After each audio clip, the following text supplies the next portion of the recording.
पेट से शुरू होती हैं सभी प्रकार की बीमारियां।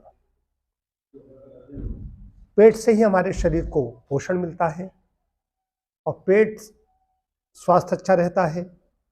शरीर के लिए पोषण की अत्यंत आवश्यकता होती है।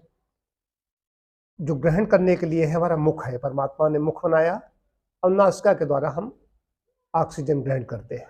दो चीजें हैं। अब इसके द्वारा हम क्या ग्रहण कर रहे हैं, इसमें एक बहुत बड़ी चीज है। हम जो ग्रहण कर रहे हैं अपने घर का पका हुआ या बाजार का या फैक्ट्री का, ये भी बहुत महत्वपूर्ण विषय है। जो प्रकृति दे रही है उसमें कितनी विकृति हम करके उसका इस्तेमाल करते हैं। अगर गेहूं है, गेहूं का आटा बनाते हैं, आटा बनाने के बाद में उसको और ज़्यादा महीन करते हैं, उसका चोकर निकालते हैं तो आटा के बजाय मैदा बिल्कुल बारीक कर देते हैं, महीन कर देते हैं। एक विकृति है। तो फल पाक निष्ठा औषधियत, गेहूं एक घास है, जैसे पौधा है, एक घास से गेहूं यहाँ ऊपर लगा हुआ है। तो गेहूं ये नीचे भूसा पशु के लिए है और गेहूं का दाना कंप्लीट मनुष्य के लिए है। इसमें जो फाइबर है, फाइबर की कमी से रोग हो रहे हैं, बार बार कह रहे हैं। इसमें जो चीज़ जैसी दी है तो उसको वैसे ही खाया जाए।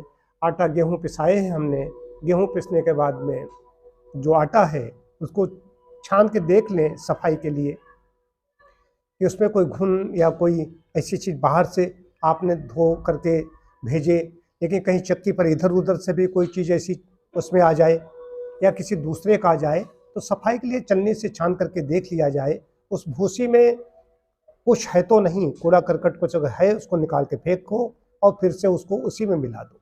इसमें बहुत तत्व हैं, विटामिन बी, थायमिन से लेकर के कई प्रकार के ऐसे तत्व हैं जो आवश्यक हैं। कहने का अभिप्राय है जो सब्जियां छिलके सहित खाई जा सकती हैं उनको छिलके सहित खाया जाए, जो नहीं खाई जा सकती उनको छील के खाया जाए। जैसे आलू, आलू को छिलके सहित ही खाना चाहिए। आलू को छिलके के नीचे ही वो तत्व होता है जो चाकू से छीलने पर निकल जाता है। कभी कभार कोई व्रत त्यौहार है वो अलग बात है, लेकिन फाइबर की कमी न होने दें। जितनी भी फैक्ट्री से बनी हुई चीज़ें आ रही हैं, जो भी बिस्किट है, ब्रेड है, इनमें सब में फाइबर की कमी होती है और चीनी भी डाल दी जाती है उसमें, हर चीज़ में चीनी आ रही है। तो बाहर की चीज़ें नहीं खानी है, अपने घर का खाना है।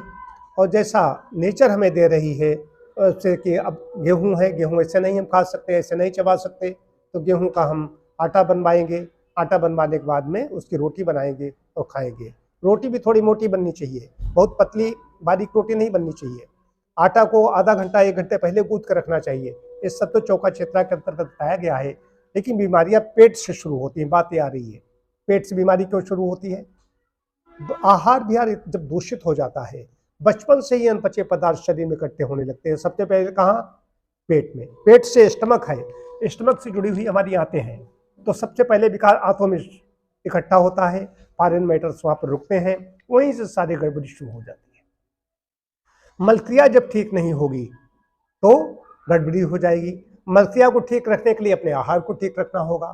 तो मलक्रिया ठीक रहे इसके लिए आहार ठीक रखें। आहार ठीक कैसे रहेगा? भूख कैसे लगेगी कि भूख कैसे लगेगी? जो व्यक्ति जो व्यायाम करेगा, तो व्यायाम करना है। पथ्याशी व्यायामी स्थिर सुजितात्मा रोगी न स्यात्। जो पथ्याशी है, व्यायामी है, परिश्रम करता है और ब्रह्मचर्य का पालन करता है, वो रोगी नहीं होता। इसलिए पथ्य के नियमों का पालन करना है ताकि पेट में कोई गड़बड़ी न होने पाए। यदि पेट में कोई गड़बड़ी हो गई है तो तत्काल अपने आसपास जो चिकित्सक हैं उनसे संपर्क करें। पेट की गड़बड़ी से ही, पेट से नहीं, पेट भारी तो माथ भारी कहा गया है। पेट अगर आंत भारी तो माथ भारी, पेट गड़बड़ हो गया तो सब कुछ गड़बड़ हो जाएगा। तो बीमारियों की उत्पत्ति का केंद्र क्या है? पेड़ू। मल वहाँ पर रुकेगा, मल पूरे शरीर में वहीं से आंत पहुँचाएगी, बस रक्त धारा में विषाक्तता बढ़ेगी, मंदाग्नि होगी और तमाम प्रकार के रोग होंगे। इसलिए पेट को सही रखने के लिए अपने आहार को ठीक रखें ताकि हम स्वस्थ रहें और बीमारियों के चंगुल में फंसने न पाए।